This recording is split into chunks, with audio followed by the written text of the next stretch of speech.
तो अपना जनता का उद्गार है, जनता अपने तरफ से आक्रोश प्रदर्शन कर इससे क्या उसमें जनता का मामला क्या करेंगे आप? उसमें क्या आप क्या क्वेश्चन कीजिए और क्यों क्वेश्चन कीजिए?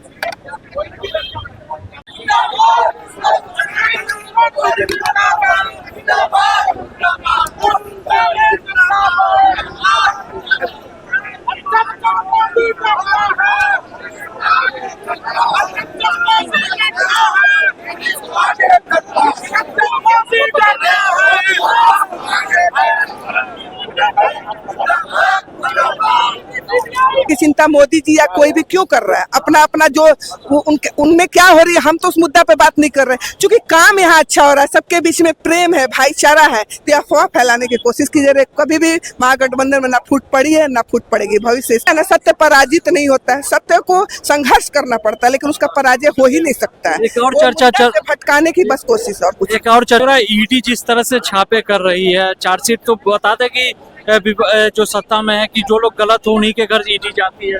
नहीं, जब राहुल गांधी की पॉपुलैरिटी बढ़ती है ना, तब तक मोदी सरकार ऐसे ही करती है, उनको बदनाम करने की कोशिश करती है, और ये होने वाला नहीं। हम लोग सड़क से मतलब अपनी आवाज उठाएं, हम लोग धरना प्रदर्शन करेंगे और इस तरह का काम होने लगा। लेकिन बताते हैं कि जो लोग केजरीवाल भी गलत थे तभी वो चीज आया था मुद्दा। उनके पास कुछ है नहीं ना, तो इस तरह का ही काम ईडी सीबीआई इस तरह का लोगों को ला करके और इस तरह का मतलब राहुल गांधी को बदनाम या किसी भी पार्टी को बदनाम करने की कोशिश करते हैं। वीर जमा किए, इससे क्या लग रहा है इंसाफ हो पाएगा? निसंदेह इंसाफ होगा। वीरों की मुझे जरूरत नहीं, एक आदमी ही काफी है, सत्यनिष्ठ राहुल के सिवा। ये ठगों की जमात भारत को बर्बादी के कगार पर जो लाया, वो देश की स्थितियों को देखने वाले विवेकशील जो भी लोग हैं वो देख रहे हैं, देश विदेश यहाँ तक कि अविवेकशील व्यक्ति ने ट्रंप को कहा था इस अब की बार ट्रंप सरकार, वो कहाँ गए और ट्रंप ने इन्हें दिखा दिया कि कैसा सलूक होना चाहिए। निंदनीय व्यक्तियों को किनारे करो, और देश विदेश में भारत की जो ख्याति थी इसे इसने बर्बाद किया। जिसने अजीत को कहा पर में चार्ज लगा रहा था, अजीत को स्वयं जो है डिप्टी सीएम बनाया, वो आदमी का क्या उद्देश्य रह जाएगा? जिसने पर चार्ज लगे हैं, प्राय ईडी के जो रिपोर्ट दिया गया है उस रिपोर्ट में 99% व्यक्ति क्लीन चिट वाले हैं, और भ्रष्ट व्यक्ति जो भी हैं वो भाजपा में चले गए हैं, और भाजपा को के पास जो है उन्हें बचाव की कार्यवाही रंगा बिल्ला कर रहा है। लेकिन जहाँ जहाँ बोल रहे हैं कि जो गलत होते हैं उन्हीं को पीछे ईडी भी जाती है। आप दिल्ली का मुद्दा उठा लिए, केजरीवाल के पे भी ईडी की नजर थी। अरे कितने पर में थे, कहे अजीत पर में थे, कई पर में थे, जो उनके पास गए सब क्लीन चिट में हो गए।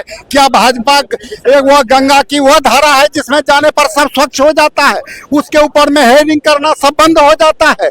देश को भ्रष्टाचार में आकंठ डुबाने वाले क्या जितने लोग जो है ऋणखोर को भारत से भेजे गए, क्या गए नहीं, भेजे गए, और कैसे गए? इतने वर्षों तक जो कांग्रेस सत्ता में रही फिर भी वो एक ईंटा नहीं जोड़ सकी। 10 वर्ष के शासन में किसके सरकार हुई और किसने क्या कर ली, वो देखने की छुपने की बातें नहीं है। क्या कांग्रेस के टाइम में ईडी नहीं थी जो अभी ईडी का मुद्दा उठा रहे हैं आपको? ईडी का मुद्दा थी, ईडी में जो उसके गिरफ्त में थे उन्हीं के नाम आज तो विपक्षियों को लगाया जाता है ताकि विपक्ष बोलना बंद कर दे, माइक बंद किया जाता है। सदन की गरिमा क्या रह गई है? देश विदेश में यह खत्म हो चुका है। आप मेहमानों को बुलाते हैं और बोलने से रोकते हैं। इसमें आप देख चुके होंगे कि भारत में कई विदेश के लोग आए हुए थे। किस समय में आपने बुलाए? जिस समय में कोरोना के लोग मर रहे थे, आप पार्लियामेंट बना रहे थे। लेकिन निसंदेह आप में देशभक्ति क्या है, जनसेवा की भावना क्या है? आपको तो केवल अपने मोनार्किज्म कायम करने की लालसा है। लेकिन बोल रहे हैं कि डबल इंजन की सरकार जब से आई है तो वही सुधारी है देश को। क्या सुधारी है? आपने तो देख लिया, पहले कितने लोग गरीब थे, आज देश में कितने लोगों को अनाज दे रहे हैं। ये से क्या हुआ कि गरीबी की श्रृंखलाएं बढ़ती चली गई, पहाड़ बनती जा रही है। इनके कार्यकाल में क्या हुआ? पहले मेरे काल में जब जो था, पेट्रोल के दाम कितने थे? क्या बोल रही थी? छलक छिल्लो भाभी। आज छलक छिल्लो भाभी को नहीं दिखता है, कहाँ चले गए? अंतर्राष्ट्रीय बाजार में तेल का क्या रेट है? भारत में के तेल कैसे बिक रहे हैं? हमारे बगल में भूटान में क्या रेट है?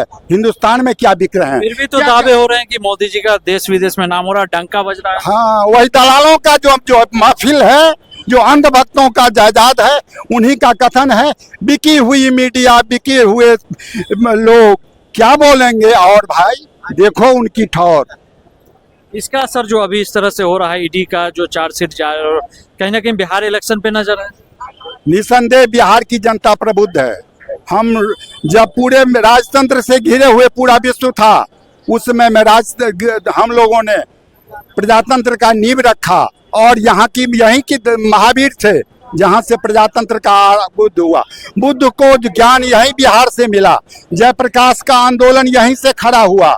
गांधी का जो है विजय श्री का पताका यही मोतिहारी से आरंभ हुआ। हम क्या नहीं बिहार को दिया? बिहार वो दिशा देगा जो भारत का तकदीर बदल देगा। ये ठग ठगहरों को मटिया मेट करके भारत में नवी छवि को कायम करेगा। यह सत्यव्रत राहुल का जय जयकार होगा। लेकिन ईडी द्वारा जो चार्जशीट जाहिर हो रहा है, कहीं ना कहीं बिहार इलेक्शन पे इसका असर रहेगा? बिल्कुल नहीं रहेगा, क्योंकि बिहार की जनता बेवकूफ नहीं है।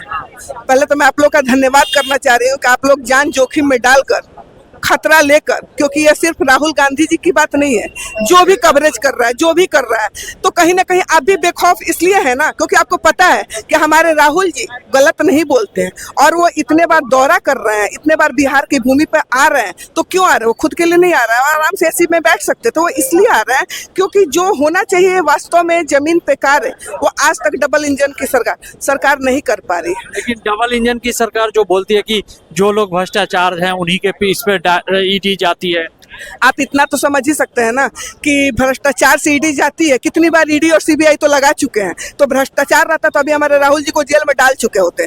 तो क्या जनता बेवकूफ है? उन्हें समझ में नहीं आती है कि ईडी जांच तो आप किसी को भी डाल सकते हो। जांच करने वाले तो उनके अपने खुद के आदमी है। सारे पदाधिकारी तो डर से भयभीत हैं, वो चाह के भी कुछ बोल नहीं पाते। उनको अपनी नौकरी की खतरा नहीं है क्या? हाँ, आप जैसे कुछ पत्रकार बंधु हैं जो कि उनको, आपको पता है कि हमारे साथ भी जनता है, क्योंकि जैसे नेता के साथ जनता होती है ना, पत्रकार चौथा स्तंभ है, आपके साथ भी जनता। अगर आपको भी कोई तंग करे तो पहले जनता देख के समझ के ईडी का आप लोग बोल रहे हैं, कांग्रेस के टाइम में ईडी नहीं थी क्या?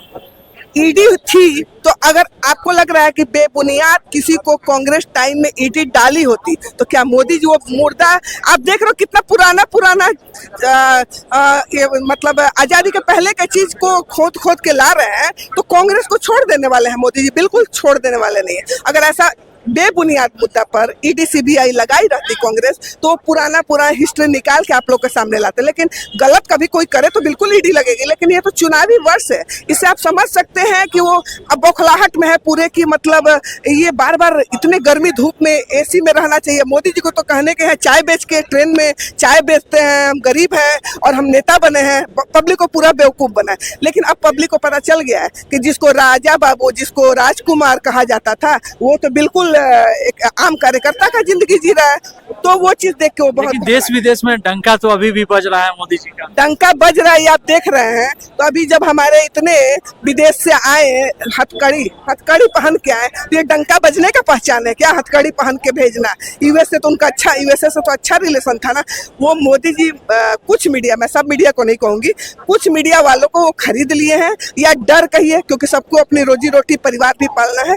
तो उसके चलते वो जो जो चैनल पे मोदी जी का होता है वही हमारा चीज दिखता का, हमारा तो सड़कों पर दिखता है। अगर आम जनता होगी तो सड़कों पर संघर्ष करता हुआ देख लेगा कि कांग्रेसी कितना संघर्ष कर रहे हैं, हमारे नेता राहुल जी कितना संघर्ष कर रहे हैं। मोदी जी तो कहने के लिए गरीब में वो तो 4-4 लाख का सूट पहनते हैं, हमारा नेता तो एक टी शर्ट एक पैंट में जो जमीन पर जो जमीनी मुद्दा और जमीनी कमाई है उसी के अनुकूल चलते, उनमें तो कुछ खर्च ही नहीं है। तो आप समझ सकते हो राजकुमार कोई रहता तो आराम से चलता ना, मोदी जी की तरह बिल्कुल लाम काम लेके चलता। लेकिन कांग्रेस पे एक और इल्जाम लग रहा है कि वो देश को लूटी है।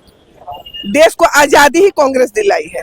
जब कोई काम नहीं करता है ना तो इल्जाम उसी पे लगता है। काम करने वाले को तो काम करने से फुर्सत नहीं है तो वो तो मुद्दा देखेगा, लेकिन जिसको काम नहीं करना है, एसी रूम में बैठे रहना है, तो दिमाग तो ज्यादा चलेगा, वो खुराफात चलेगा, खुराफात वाला दिमाग चलेगा। अगर वो रोड पे आएंगे, जनता से रूबरू होकर संघर्ष करेंगे, यहाँ तक मोदी जी को तो छोड़िए ना, जो उनके गठबंधन की सरकार में है सारे लोग तो मोदी जी ही बन गए हैं ना। सारे लोग को इतने आराम तलबी हो गए हैं, उन्हें जनता रो रही है, करा रही है, उनके तड़प, उनकी पीड़ा, औरतों के साथ बलात्कार, अत्याचार, बेरोजगारी, ये मुद्दा उनके कोई भी आदमी को नहीं दिख रहा। मोदी जी सारे मोदी जी बन गए, किसी को नहीं दिख रहा। लेकिन विकास की बात कही जाए, जिस तरह से बीजेपी बोलती है कि एनडीए सरकार आई है तब से ही विकास हुआ है। अब विकास की बात सिर्फ कहना और सुनना आपको अच्छा लगेगा कि विकास जमीन पे होना पसंद है, क्योंकि अगर विकास होगा तो आपके हमारे सबके परिवार के लिए वो अच्छी बात है ना। और सबसे ज्यादा विकास नहीं होने से तो औरतों को जूझना पड़ता है। आधी आबादी हमारी औरतें हैं, तो हम आधी आबादी को ज्यादा महसूस होता है ना कि विकास कितना हुआ नहीं हुआ।